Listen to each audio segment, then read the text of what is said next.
especially for communities of color, is a very central space of where we draw like decision making from. And I think that for specifically Black and Brown communities, Black and Latinx communities, where there's a lot of distrust and uncertainty and lack of access for healthcare, religious communities are oftentimes a lifeline. And so I'm curious about kind of exploring how that lifeline looks. How do we like collaborate with it? How do we tap into it and kind of go down that avenue to improve like community health overall?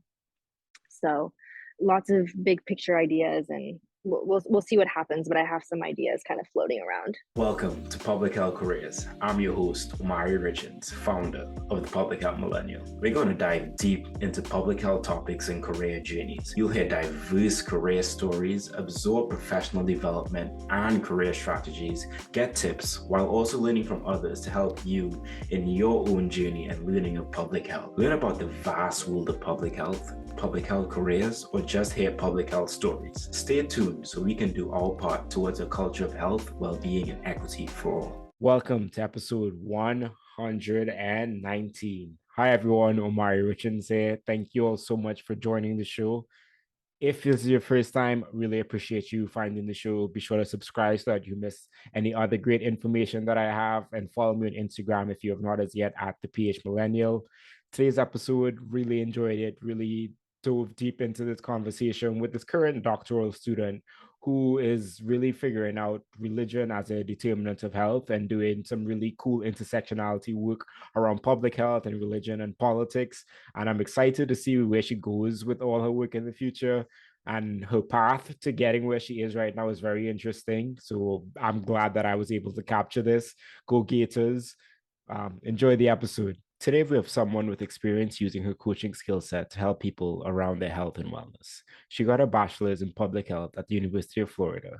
She then got her master's of public health at the University of Florida, followed by her Master of Theological Studies at Harvard University. She is currently a doctoral student in population health sciences at Duke University. We have Alejandra Salemi, MPH, MTS. Welcome to the show. Thank you so much for having me. I'm so excited to talk with you.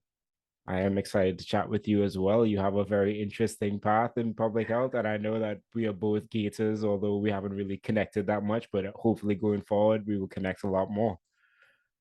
Absolutely. Yeah, I think that's one of the beautiful parts of wherever it is that you choose your program. Like, get ready for a super cool network that you'll have into the future, right? Because we were in school together hypothetically 3 years ago, and here we are doing a podcast together.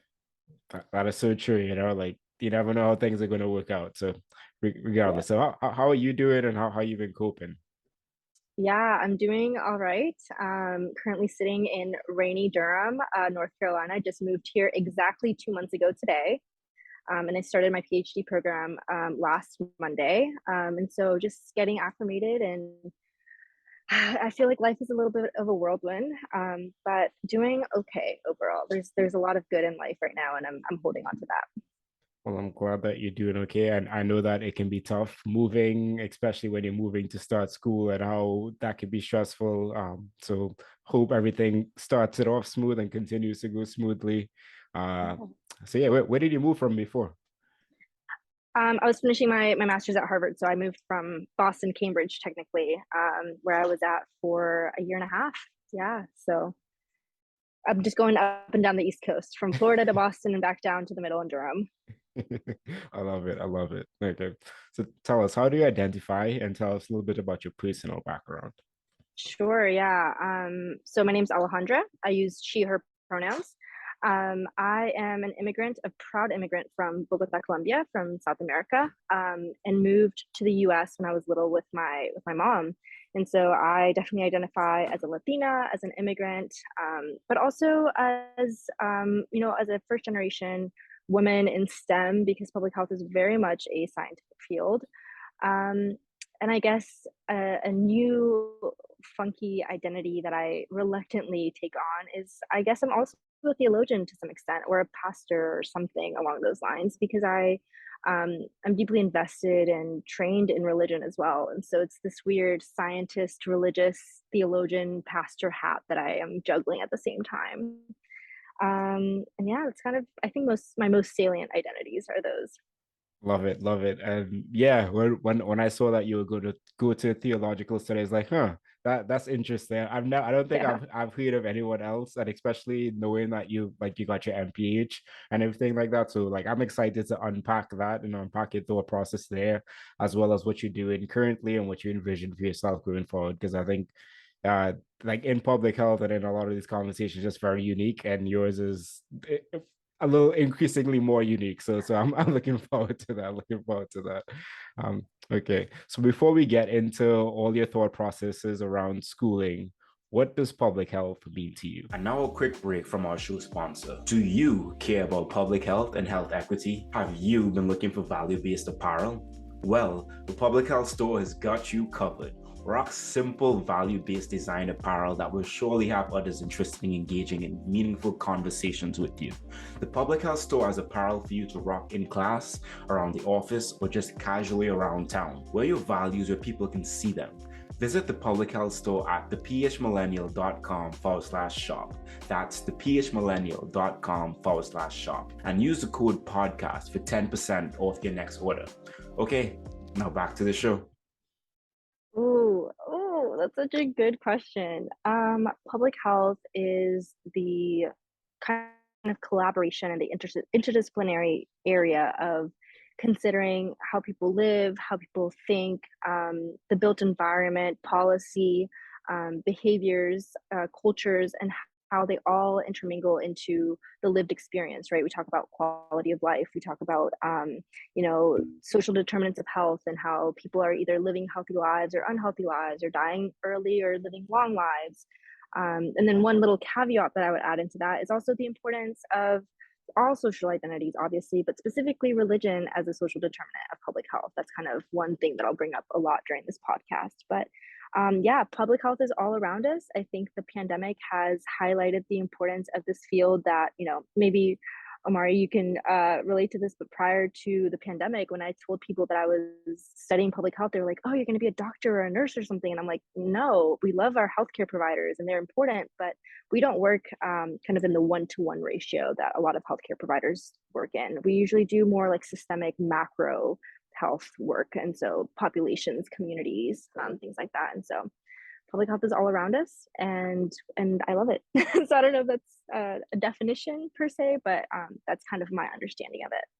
Yeah, whole encompassing concepts, and I think I love Yeah. it, especially the point of you like adding in, which I think is already there, but like you just making the point to actually articulate it, saying that there's this religion determinant of health or religious determinant of health, and I'm guessing, as you said, like we're going to talk a little bit more about that as we go on.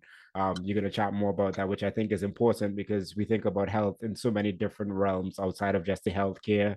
And as always, yes, we appreciate the healthcare people, but we need to do a little more upstream, find a little more root causes, do work at the population level, and really involve community. So I Yeah. appreciate you sharing all of that.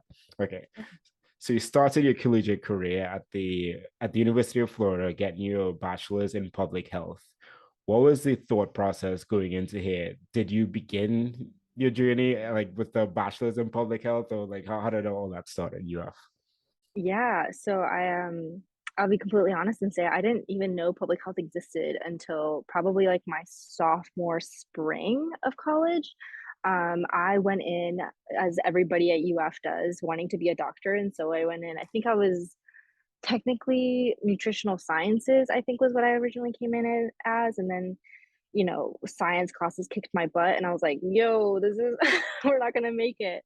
And so I remember talking to some other grad students at the time. Actually, I was asking them about kind of what other fields I could get into, and they're like, you should look into public health. You should go talk to Dr. Wood, who at the time was running the Bachelors of Public Health program. And I did. I begged her to let me into the 2-year program that you applied to start your junior year, and she let me in. And my first semester, I remember taking some of the coolest classes I've ever taken, and suddenly my GPA was amazing, and like studying was so easy, and I was just falling in love with this field. And I was like, yeah, this is it for me. Public health is such a cool field that I think now is beginning to get, like I mentioned earlier, it's now beginning to get the recognition that it deserves. But prior to like I was in 2017, I think, is when I started.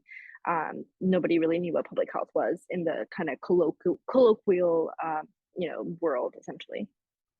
Yeah, yeah, absolutely. And I don't think that's like very uncommon in anyone's story of like wanting to be Mhm. medicine or and just realizing it's not the path for them. And in the same way that you Mhm. thought it was the coolest thing ever, I thought it was the coolest thing ever. Interestingly for me, I didn't hear about it until applying for master's programs, which I'm kind of sad about, but that's neither here nor there. I am where I Mhm. am right now, so you can't complain there.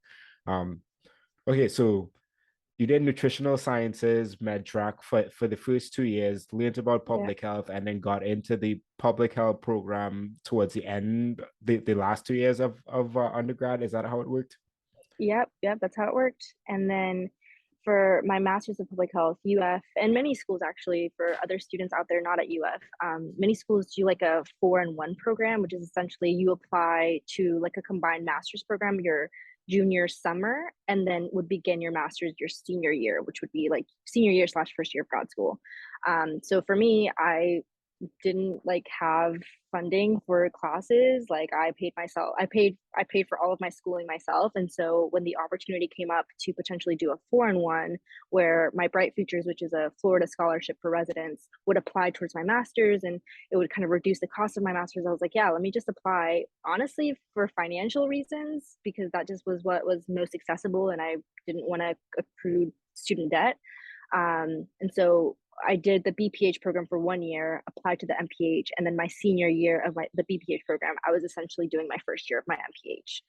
So I did kind of 5 years straight through at UF, doing kind of public healthy bachelor's and master's work. Okay, perfect. And that was going to be the next question because I was trying to lead into that somehow, but you filled Mm-hmm. in the space for me, so I appreciate you there. Yeah. Um, but outside of like the considerations of like logistically it being good to have the 5 year, the Bright Futures kicking in for the scholarships to help with the graduate program, how did you know that like public health was the thing that you wanted to pursue at a master's level? Given like you said you just learned about it, you thought it was cool, what was that additional thing, or was it just that logistically it made the most sense? Yeah, I think be it a product of just not knowing enough about how public health worked, or maybe just my own desire to like continue my education, because as you can tell, I at this point want to be a professional student and love learning. I had it, I think, in my head that a bachelor's, especially a bachelor's in public health, wouldn't really get me to the job prospects that I wanted. First of all, let me dismiss that fact of a bachelor's can get you great jobs, especially in health departments or in other spaces. You can definitely work wonderful jobs with just a bachelor's. However, I was wanting to do a master's, and that, there was also like the starting inklings of wanting to do a PhD program sometimes in the future. And so I was like, a master's would be the natural next step. And again, if I'm going to do a master's, it's 2 years. I might as well do 1 year that is like subsidized by my undergrad scholarships that I had available to me. So Yeah, I mean, at the time, like, I'll be honest, I only applied to the one MPH program because I was only at UF doing a combined degree. So I haven't ever gone through like the SOFAs or the like multiple MPH applications. That's not an experience I've had because of the 4-in-1 program that I did. we'll probably saved you a few years. That definitely is a Yeah. stressful process. Yeah. But I think it's awesome, and because I remember during my time in UF there was someone in my cohort who had someone in the year ahead of them because they did the 5 year program. Hmm. And I just thought about like logistically just how helpful it could be, and especially in your circumstances, how the scholarship also kicked in to help for that 1 year, which I think is awesome. Yeah. So how did you go about choosing your concentration, and what was your concentration? Yeah, so I did social behavioral sciences. UF is one of those kind of unique or more unique spaces that have all five major concentrations to some extent. Sometimes you'll want to check in with your school of public health. Some of them only have like one or two, or some of them will have like maternal health or some other non-traditional of the five. They're all fine as long as they're accredited. They're fine. But I was really interested in kind of psychology and like behavioral sciences and health outcomes and kind of personalities, like the human part, like the humanity of the way that we decide to take certain decisions or not. I think past me maybe knew something that current me didn't know, which was that it would all lead into like this like religion and theology and the kind of social and behavioral embodiment practices that really tether social behavioral sciences with religion. Did I know that in the moment? Of course not. I literally stumbled into it, and I think hindsight is 2020, but social behavioral sciences was just what really called to me. I was really involved in like mental health advocacy and things like that in my undergrad, and so it made more sense than like the epi and the biostats and the health policy and all those things. But yeah, so SBS, love it. I love it. Sounds like it worked out well, and I think it definitely aligns with everything that you have done up to now, as I guess people would hear as we continue on in the conversation. So during your Masters of Public Health at UF, you were a Cognito program ambassador at the University of Florida Counseling and Wellness Center. So tell me, how do you get that? And then what did you do in it? Yeah, so my tried and true best kept secret that is no longer best kept because I tell everybody is just ask. Like if you see a person that is doing cool work or you see an organization that is really inspiring, ask. Like they oftentimes will give you an internship or will give you a job or something like that. I was a patient at the Counseling and Wellness Center, which is UF's kind of counseling space on campus.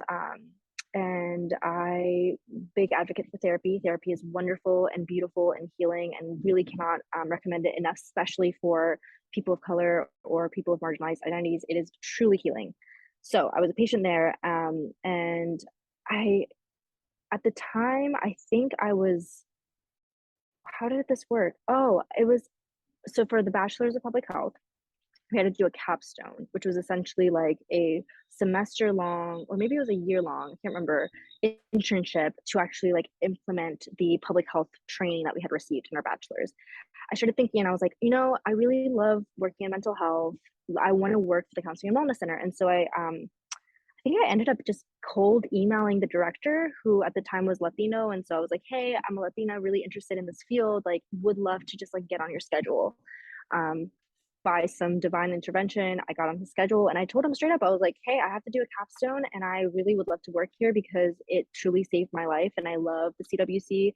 And it had a really bad rep, and I think it still has a bad rep on campus. And I was like, I want to do something to change that. Like, I want to kind of work with you all.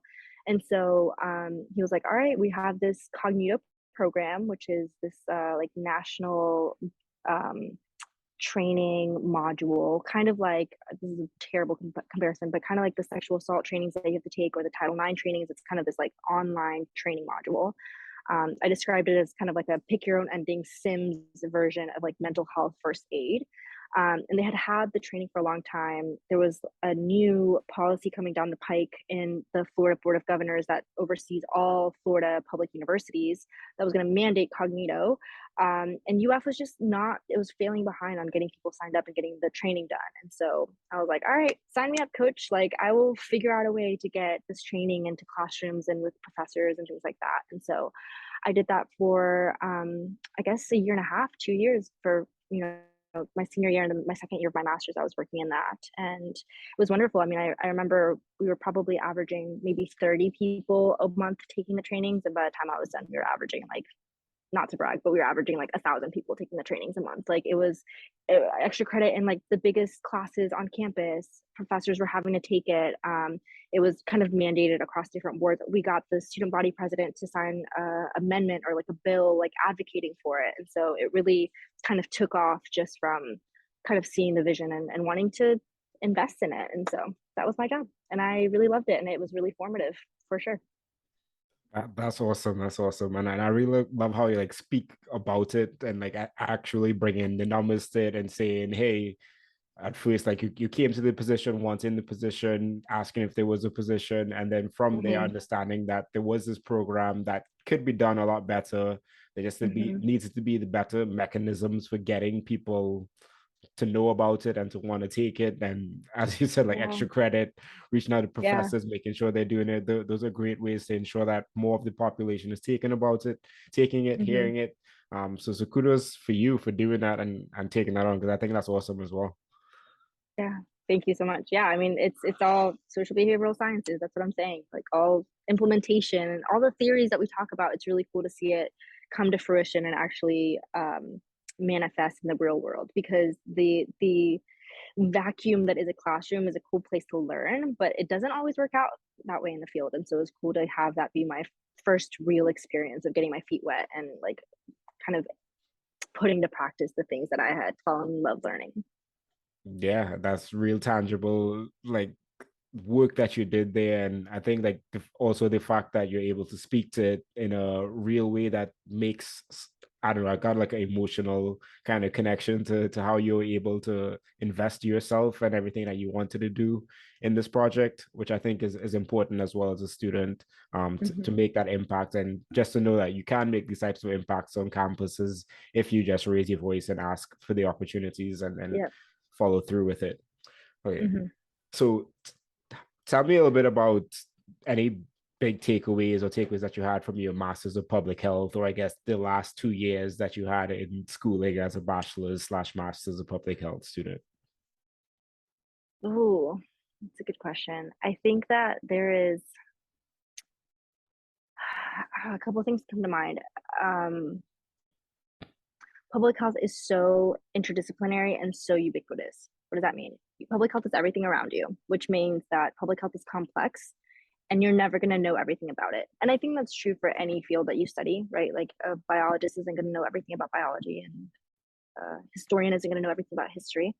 But public health is this really interesting space where a health issue or a health concept doesn't exist in a vacuum, right? Like it exists in interactions with all these other factors that manifest into like the lived experience and the outcomes that you're trying to measure. And so it was really beautiful to be in a classroom with people who were like, we were all learning the same things and applying it in like radically different ways. And so for the most part of my MPH experience, I was really focused on like mental health. That was kind of the framework that I was filtering a lot of my things through. But we had, people who were doing nutrition and, STI or sexual wellness or maternal and child health, all these different things. And it was like the same concepts being filtered through like radically different spaces in different communities, global health versus domestic health, like, all these different areas. And so I think the most humbling and most beautiful component about public health, and again, just learning in general, is knowing that you're always going to be a student, right? Like you may have an MPH or a PhD or whatever in this field, and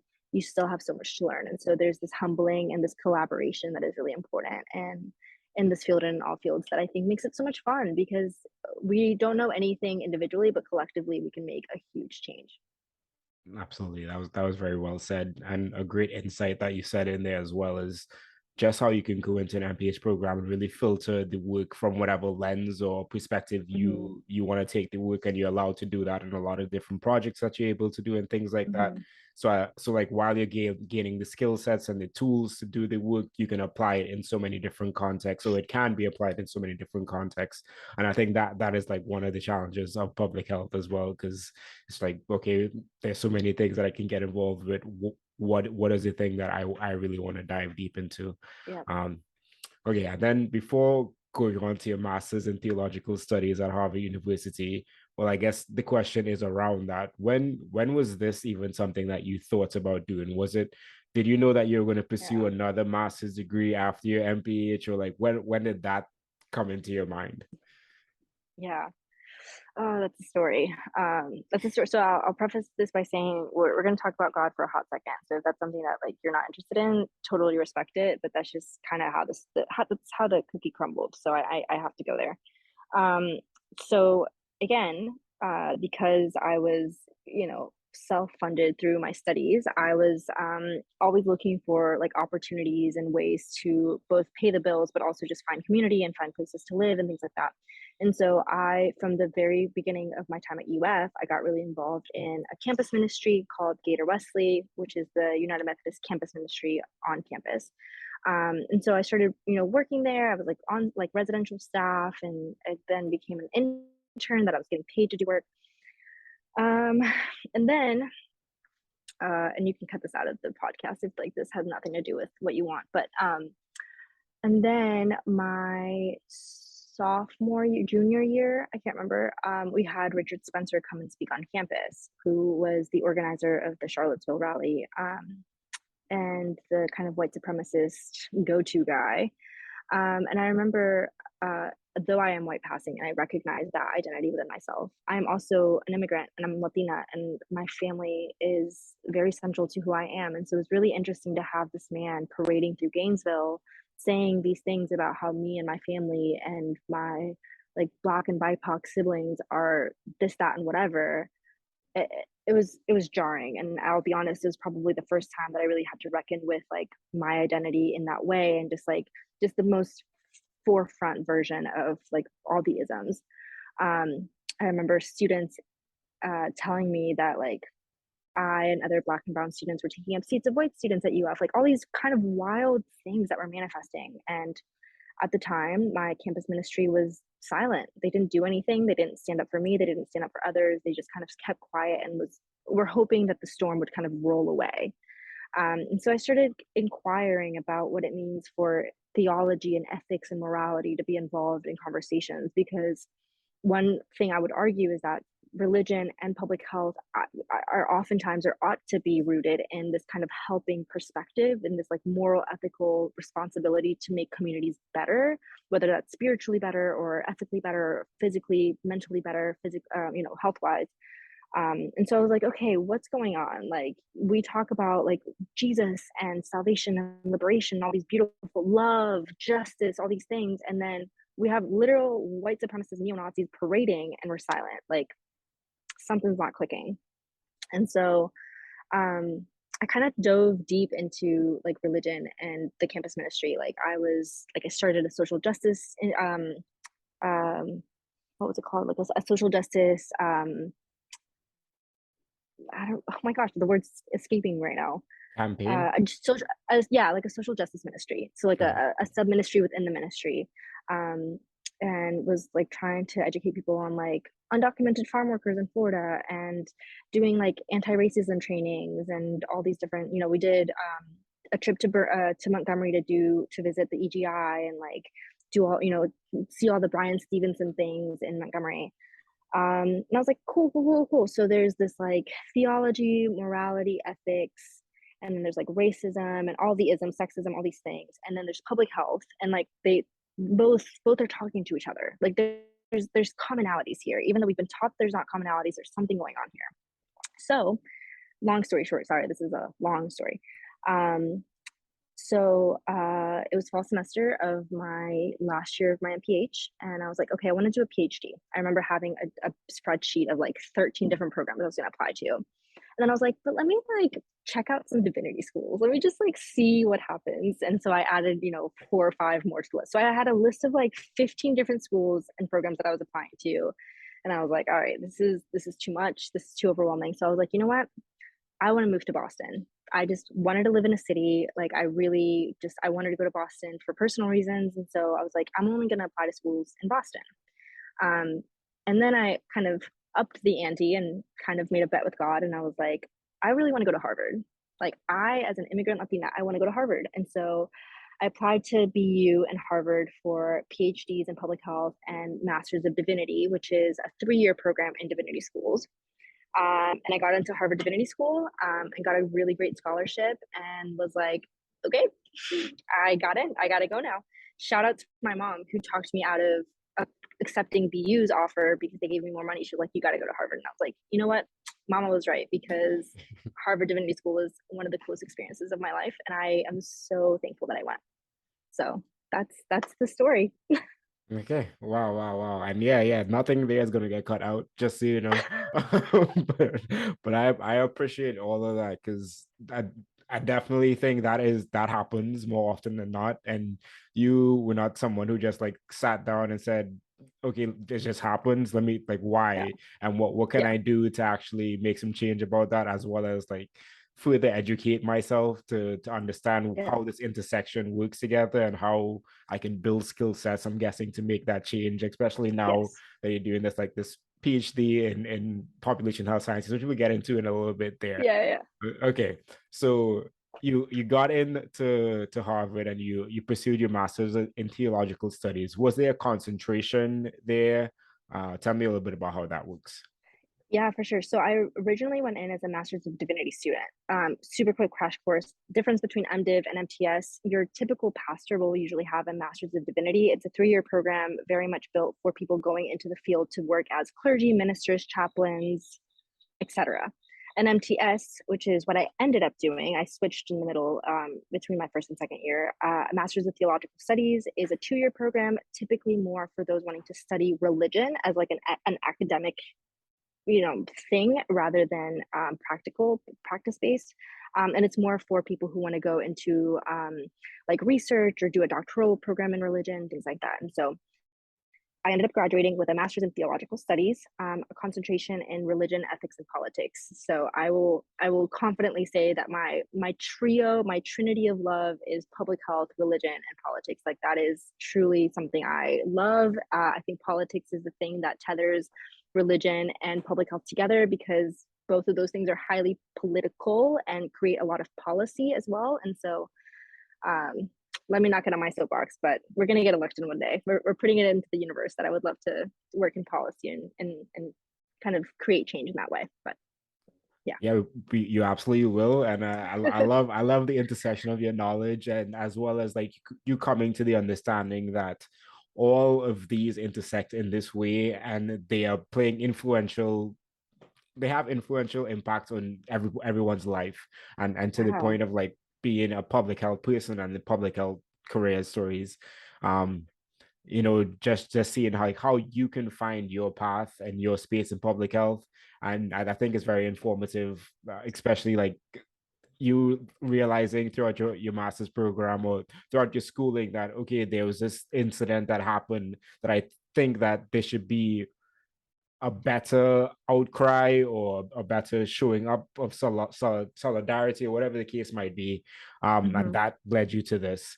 Okay, so during your time in Boston and at Harvard, you were a team lead for One Day Sooner. So tell me, what was that, and then what do you do in that? Yeah. So that was the product of like a summer internship that I just kind of found. Another PhD student at Harvard Chan School of Public Health was putting together this like massive vaccine drive. And so I was part of the team that focused on like the religious component of like remembering lives lost, but also encouraging people through like religious communities to show up at this event and get vaccinated. Um, I won't speak too much on like the like success of the event because I have a lot of conflicting thoughts on that. But I do think that the idea was very salient of like we went to the event took place in Roxbury, which is a predominantly Black area of Boston and is very much like underfunded. At the time, it had the highest COVID rates and the lowest COVID vaccine rates. And so it was very much rooted in this kind of good practice of like go to the communities where they're at, create this like really fun, engaging, family friendly space for people to come hang out. We had booths and we had like small businesses, and it was very much like a festival in a way. And it just so happened that we had tons of different hospitals and healthcare workers there administering shots, and we had everything from the J&J, which was just like a one shot if people didn't want to do the follow-up, and then we had, I think, Moderna and Pfizer was also offered. And so the idea was like rooted in that very central, like bring what the community needs to the community. And I was able to kind of take lead on kind of sending out these giant email blasts to all of the different religious communities in the area, encouraging them to invite their congregants out, and also led like a 30-minute portion where we talked about like remembering the lives lost and like the spiritual component of death, but also reminding us of like the spiritual and theological calling to really fight back against like systems of oppression, which systemic racism and healthcare racism is medical racism is very much a thing. And the way that vaccines is a way of kind of standing in solidarity with BIPOC communities that have been hit hardest. Like we can fight back by getting vaccinated and helping dispel some of the uncertainty that I think is present in communities of color. So yeah, it was a formative experience. I think I learned a lot, and that's the thing about any internship or job that you take on, is that it might not go how you planned it, and that it might not be like successful, but you'll still learn so much. And I can definitely say that about that experience.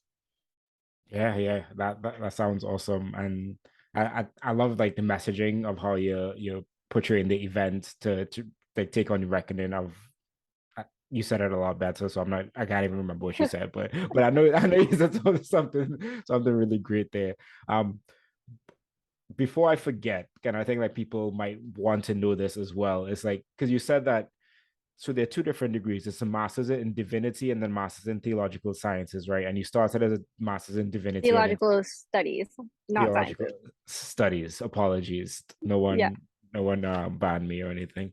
Okay, No, it's okay. It's just it sounds like an oxymoron if you say theological sciences because it's like what I actually kind of like it better. I'm gonna start saying I got that instead so I can justify my like religion and science love. But go ahead. love it, love it. So, what was the thing that made you switch degrees?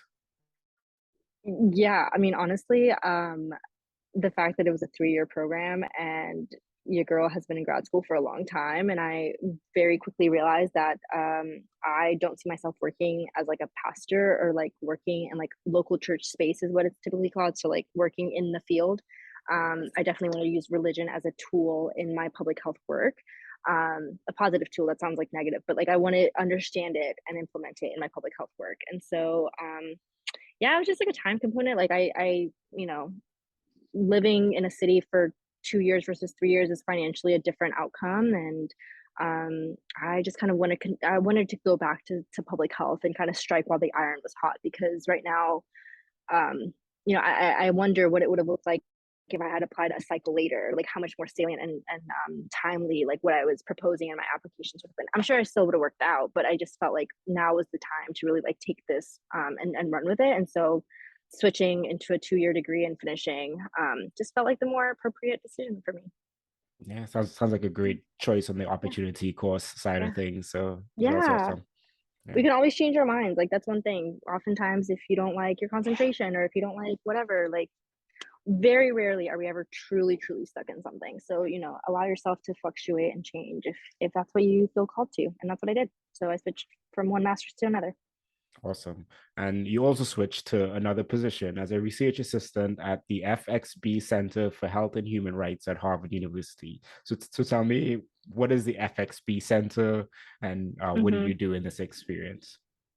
Yeah, so the FXB Center is a so Harvard has a bajillion centers. It has a center for everything, and you get a center if you donate enough money to the university. And so the FXB like organization, I think, is like a freestanding organization or something. I probably should know the history more, but I don't. Anyways, the focus is that they're a center really under the Harvard Chan School of Public Health, but they focus, as you said, on health and human rights.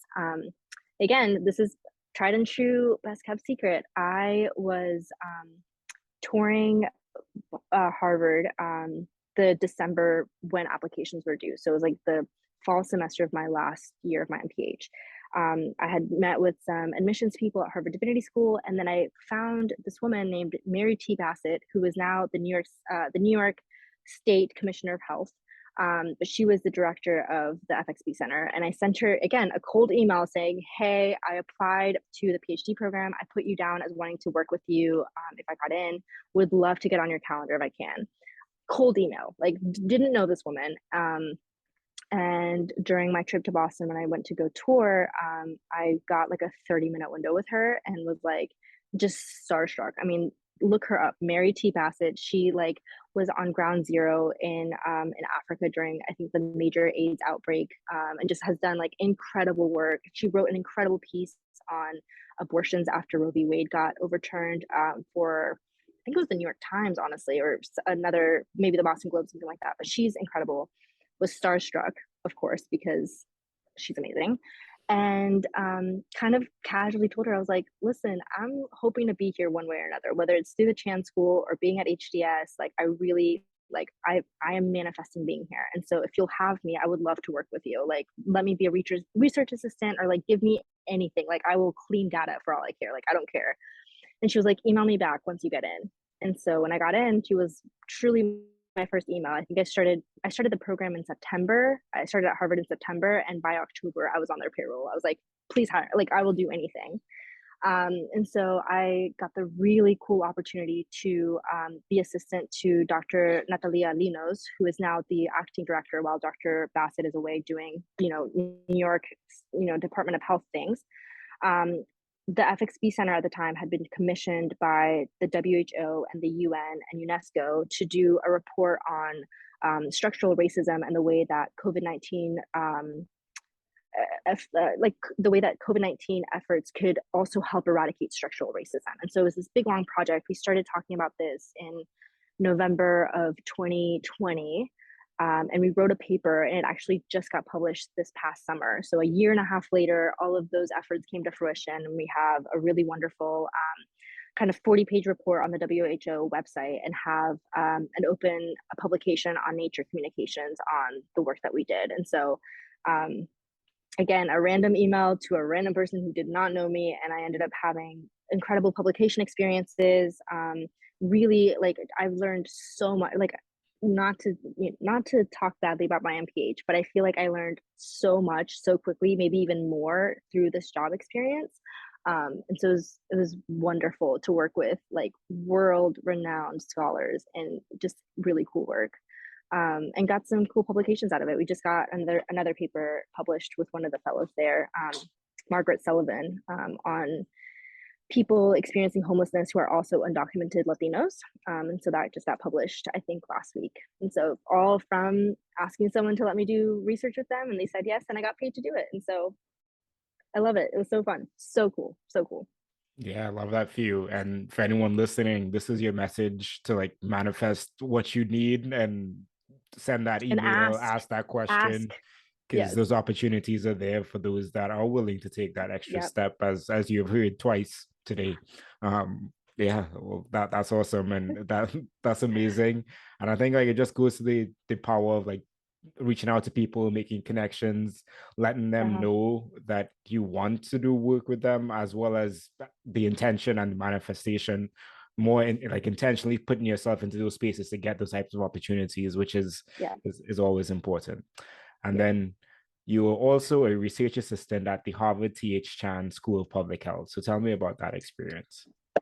Yeah, so round 3 of asking for what you want and hoping the door opens. So I decided to write a thesis my second year of the MTS program. That's not typically how that program goes, but I decided to do that because I knew I was applying to PhD programs and wanted to have a really strong sample of writing, and so a thesis would have been the perfect thing to submit. I had this kind of crazy idea to work with this man named David R. Williams, who's the chair of the Social Behavioral Sciences Department at the Chan School. And he, weirdly enough, has an MDiv, but is like this world-renowned public health practitioner and professor.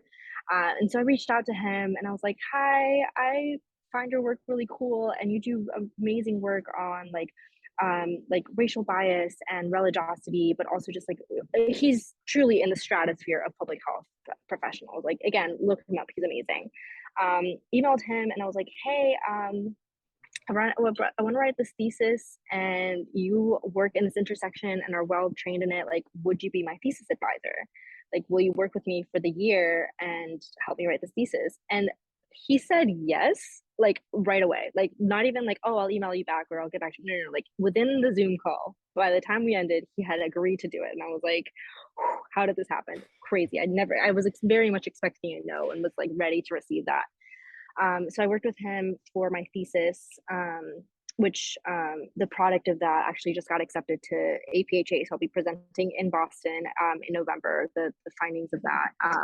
But among that, there was a couple of other projects that he was working on that he was like, hey, if you want to get paid to do this kind of extra side work, like you're welcome to kind of get added onto my projects and do that. And I was like, yeah, I'm always looking for, again, funding and money. And, as grad students, you'll probably do 50 billion random jobs. And this was one of the random jobs that ended up from a really cool connection of just asking.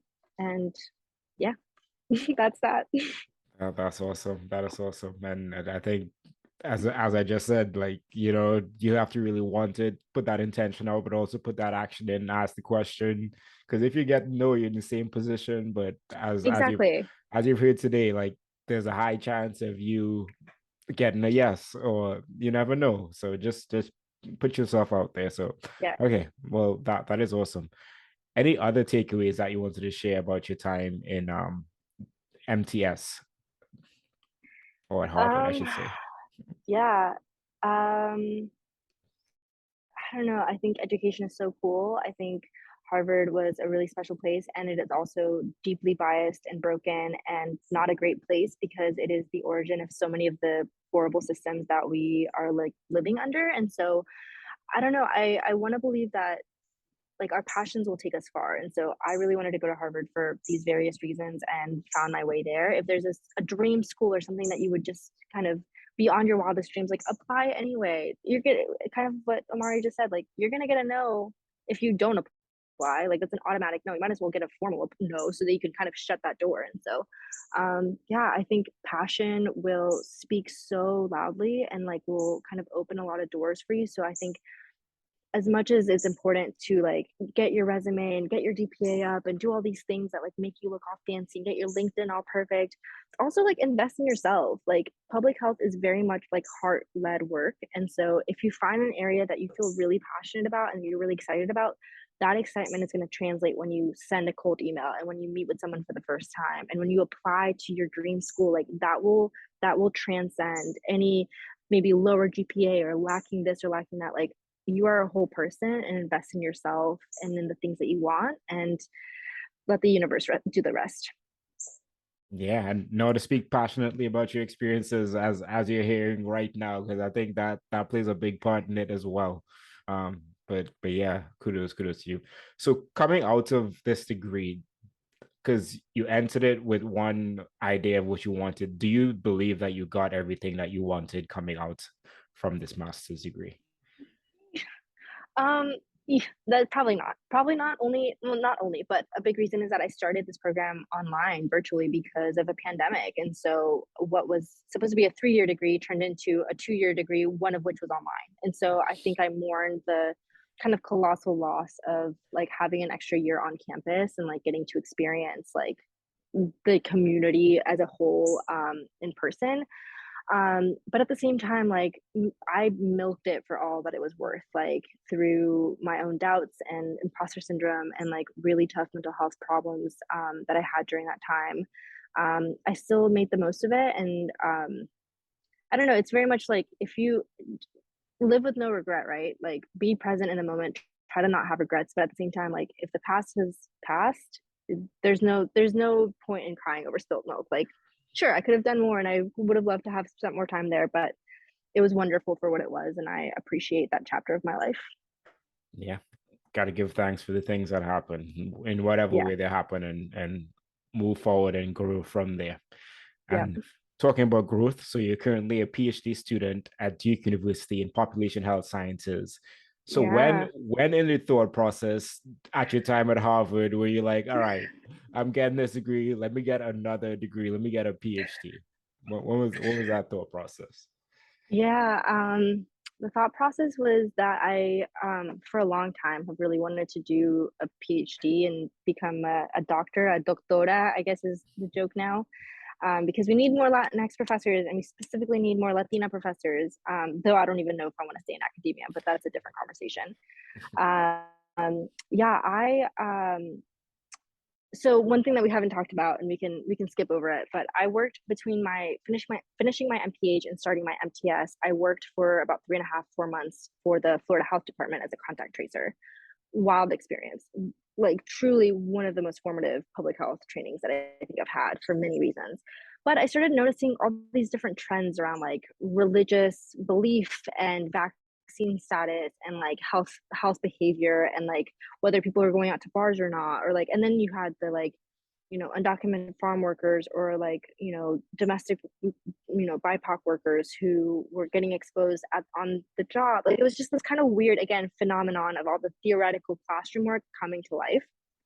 And so I started getting curious about the research bug then, but even during my MPH I did some research too and I was like, oh, this is kind of interesting. Then during my MTS, being around these world-renowned researchers and kind of being surrounded by other people who are just very into research through very different mediums, I was like, yo, there's a lot of stuff here that interests me, and also religion as a social determinant of public health is so understudied, that I was like, I could kind of see myself doing this. This is kind of cool. My thesis kind of grew this interest and passion. And so I was like, yeah, let's apply to PhD programs and again, shoot my shot. Like if I apply and they say no, then they say no and I go and find a job, but like might as well shoot my shot and see what happens. So, and the rest is history because now I'm here. Love it, and look forward to seeing new doctora out there, for sure. So, what is the focus of your degree? Is it just that religion as a determinant of health or social Yeah, determinant? yeah. So I'm on day like 7 of my PhD, and so any like set in stone thing is actually set in sand because I have no idea. Definitely want to be in the like general realm of like religion and public health. Like that is like I highly doubt I'm going to start doing cancer research tomorrow. Like very doubtful that I'm gonna switch tracks that widely. But yeah, I so some ideas that I have floating in my head. I'm really interested in like theologically compatible scientific education and information. So how do we talk about like safe sex practices that isn't just abstinence Christian based, or how do we talk about vaccine uptake that is supported by like theology and clergy instead of just like pretending like vaccines are anti-religious or something like that. Any health issue can really be kind of filtered through a theological lens. We just don't have the tools and the trainings for that yet. And also just the reality that our religious identity for many people, especially for communities of color, is a very central space of where we draw like decision making from.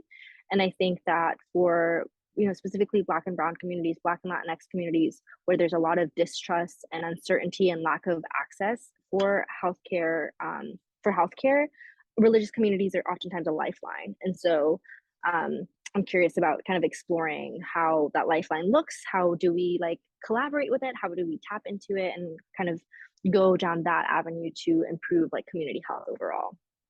So lots of big picture ideas, and we'll see what happens, but I have some ideas kind of floating around. Now a quick break from our show sponsor.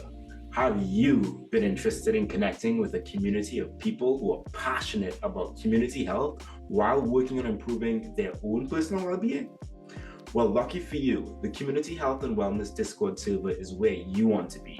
It's a free online community I co-created just for people like you. You'll find friendly people talking about important public and personal health topics, asking amazing questions, sharing valuable information, while connecting with each other to build a better culture of well-being personally and at the community level. Join this free online community by going to thephmillennial.com/join. That's thephmillennial.com/join. See you there. Now back to the show. Yeah, I love that. And I think the importance of it can't be understated, because a lot of the communities that I do work in, and as you're being in the southeast of the USA, you know that it's Bible Belt, and Yes. everyone has some sort of religion. So I think, and everything to your point, if we understood and had tools to better interact with religious communities around these scientific and Yeah. other things that like preventative and health promotion, Mm-hmm. though they do a lot of that work, but like if there were better tools out there to handle this, a lot of the disparities or inequities that we've seen in like COVID vaccine uptake and things like that mightn't have been an issue. So Yep. I look forward to reading more about your research, and I think that's fascinating. And I'm glad that there are people out there that are studying the intersection, as well as trying to figure out what are the tools and mechanisms that we can use to have the best output, to get the best outcomes through Mm-hmm. whatever means is necessary. So I look forward to like learning more about what you're learning and what you're studying throughout your path. And good luck, day 7, day 8 tomorrow, and you're gonna keep trotting on. Thank you so much. Yeah, it's exciting world for sure, and I get to do like research and create knowledge and think as a profession right now, and that's a really cool place to be. So, if that is at all interesting to you, if you love learning, if you are curious about creating knowledge, like this too can be you. Like there's no reason why, if you want to do a PhD program, why you can't do a PhD program, or do whatever you want in life. Like just ask the question, knock on the door, and see what happens. What's the worst Yeah, you're gonna say? Just no, which you already said to yourself. So you might as well try. absolutely agree with that. And I think there aren't enough people of color that have an occupation where they're just thinking. A lot of people are working, but when we get people that are thinking and actually sharing these thoughts, I think it really Mm-hmm. advances society in ways that we haven't had in the past. And it's necessary for the new future that we need, because we know that the old ways are not doing very well. Um, to say the least, to Yep. say the least. Yep. Yeah. So once again, look forward to seeing your work. Happy to be a resource or help you however I can. Um, okay. So before I ask you where you would like to see yourself in the future and the last section of the show, is there anything that you'd like advice around or would like to chat about a little bit? Um, I'm curious about how you are able to engage online with a community of people who are also curious about public health. Like how talk me through potential, foreshadowing of things, projects that I have brewing in my head, but how does one create a platform to showcase their passions and become this kind of expert in this niche field? How can I market my skills that I've acquired into blogs, podcasts, like consulting, all these different areas for people to come find the resources or the services that I can provide. Yeah, well, that is a great question, and I think to the point of you are like more niche than niche of anything, but interesting. I think a lot that I think there are a lot of the insights that you're going to get and a lot of the information that you're learning is just Mm-hmm. share it with us. Like Mm-hmm. find ways that make it not only informative but like entertaining, or like some things have to be more informative than entertaining. But I think there's a educational aspect that needs to be in capturing to people. And to that point, like when I started my platform, it was just to help one person understand public health and things like that. So to your point, like maybe you just want someone to better understand that religion is a social determinant of health, and how are the different ways that I can structure this information to share with someone that might make them think deeper or ask other questions. But I think like being consistent, one thing that I envy you as a student is that you're interacting with so much information. Yes, it might be hard to Mm-hmm. like synthesize and then put out that information, but there are so many things that you're learning that people just generally don't know that I think could be important, informative, start more of a conversation. And like the medium in which you put that out, that's up to you. I would decide what's easiest for you, whether that's video, whether that's blogs, whether that's reels, or however you want to do it, and just be consistent in that one thing and continue to build from there and add other ways of sharing the information. But as I always say, like we always think that, oh, that is obvious because we think that way, but people don't know a lot of what we think is obvious. So I think Yeah. it's important for us to share. And then I think it's always important to have more creators sharing the same or similar information, because you never know, like with their personality, because you never know who is going to listen and how it's going to like relate or with someone else. Like just depending on how you share it, it might impact Mm-hmm. someone differently, or it might actually click this one time. So I think it's important to just know that, and know that the goal is to share information, and that makes it easier as opposed to having a goal of more quantitative or things that are too high, because then you can be like, oh, this isn't happening, and then want to quit, as opposed to saying, okay, I'm going to share one thing that I learned this week and just like Mm-hmm. have that consistency. I think is a great way to move forward. And happy to continue this conversation, because I know we could talk about this for a whole other like podcast, because Yeah. I have a lot of thoughts about like content creation and public health professionals and sharing information. But that, as I said, I envy you, because your job right now as a student is to learn, digest information, as well as a PhD student is to really ask a question that hasn't been asked and find answers that haven't like been thought about before. And I think that is something that is interesting, and just showing that process and showing how you do all these things day to day is Mm-hmm. also cool, because people like public health as influencers now. So there's a lot of space. There's a lot of space to do cool things, but I think just being consistent and knowing that you're doing this to help people, and you'll find your space and you'll find your people. Yeah, absolutely. Awesome. Great advice. Thank you so much. Yeah, no problem, no problem. And then, okay, so before we get to the Furious Five, where would you like to see yourself in the future? Man, I've been getting this question so much recently of like, what do you want to do after your PhD? I'm like, I want to just finish my PhD. That's the only goal right now. But I mean, this I am a big believer in dreaming big. And so I really see myself working in policy, whether that's getting elected for some type of office or being part of a think tank or some type of consulting space where we can really talk about the impacts of religion and policy and health, like working together.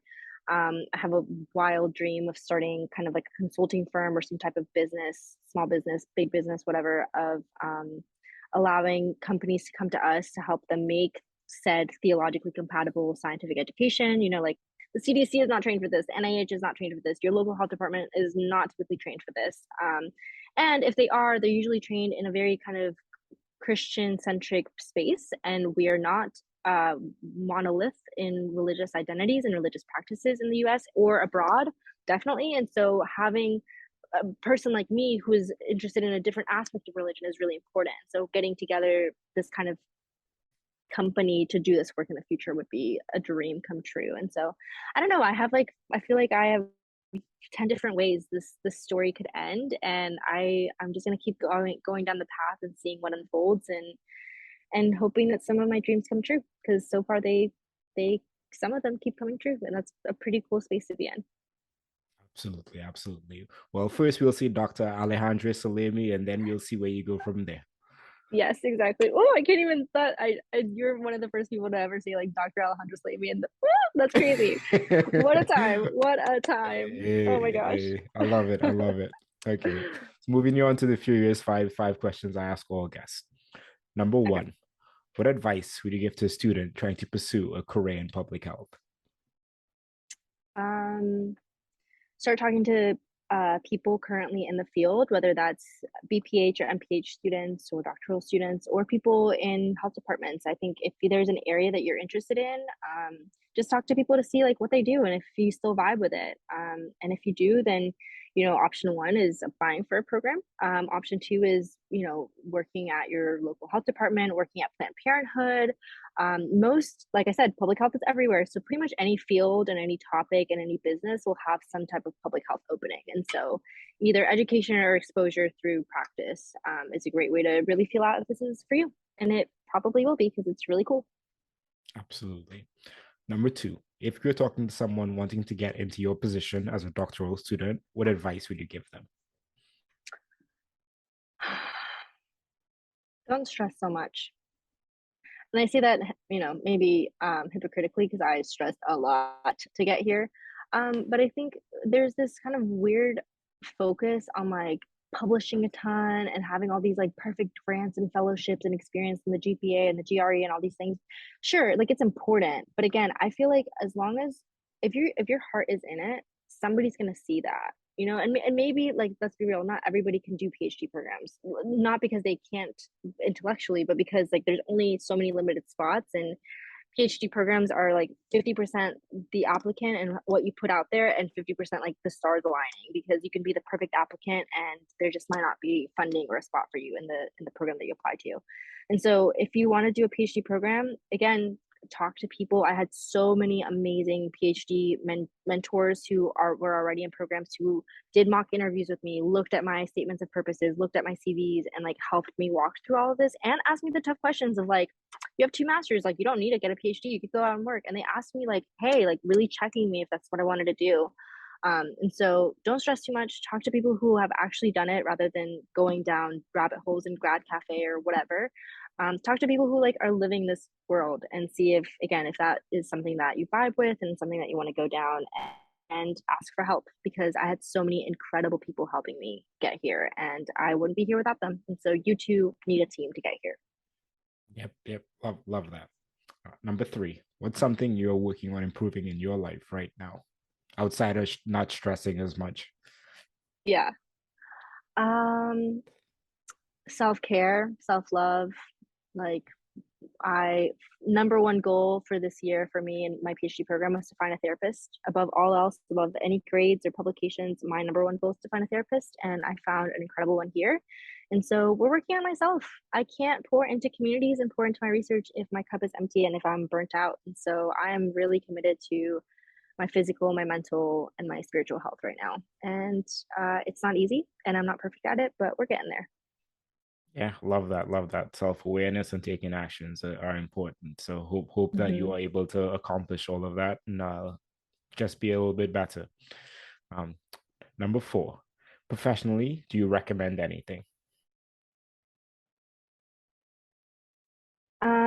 Networking, your network is your superpower.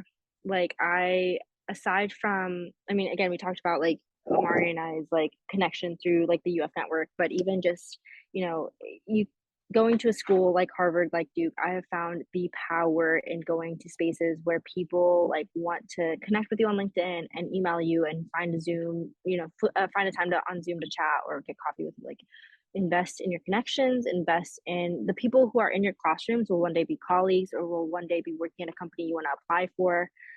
So yeah, just like build good connections. And my second one, fourth time's a charm, just ask, like knock on the door, put yourself out there, tell someone who's working in a company that you want to work with them or for them, and just see what happens. Don't be afraid of getting told no, because it's not the worst. It's not the end of the world. Absolutely not the end of the world.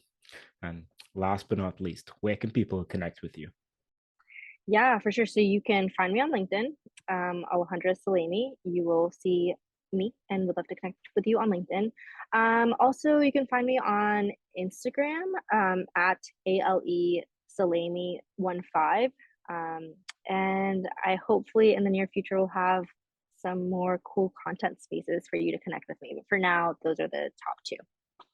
Awesome. I'll be sure to link that in the description and the show notes for anyone that wants to connect.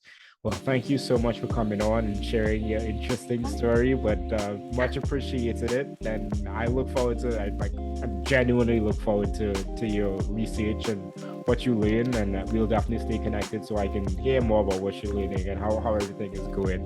But thank you, and I appreciate you taking time to come on and chat with us today. Yeah, absolutely. Thank you for having me.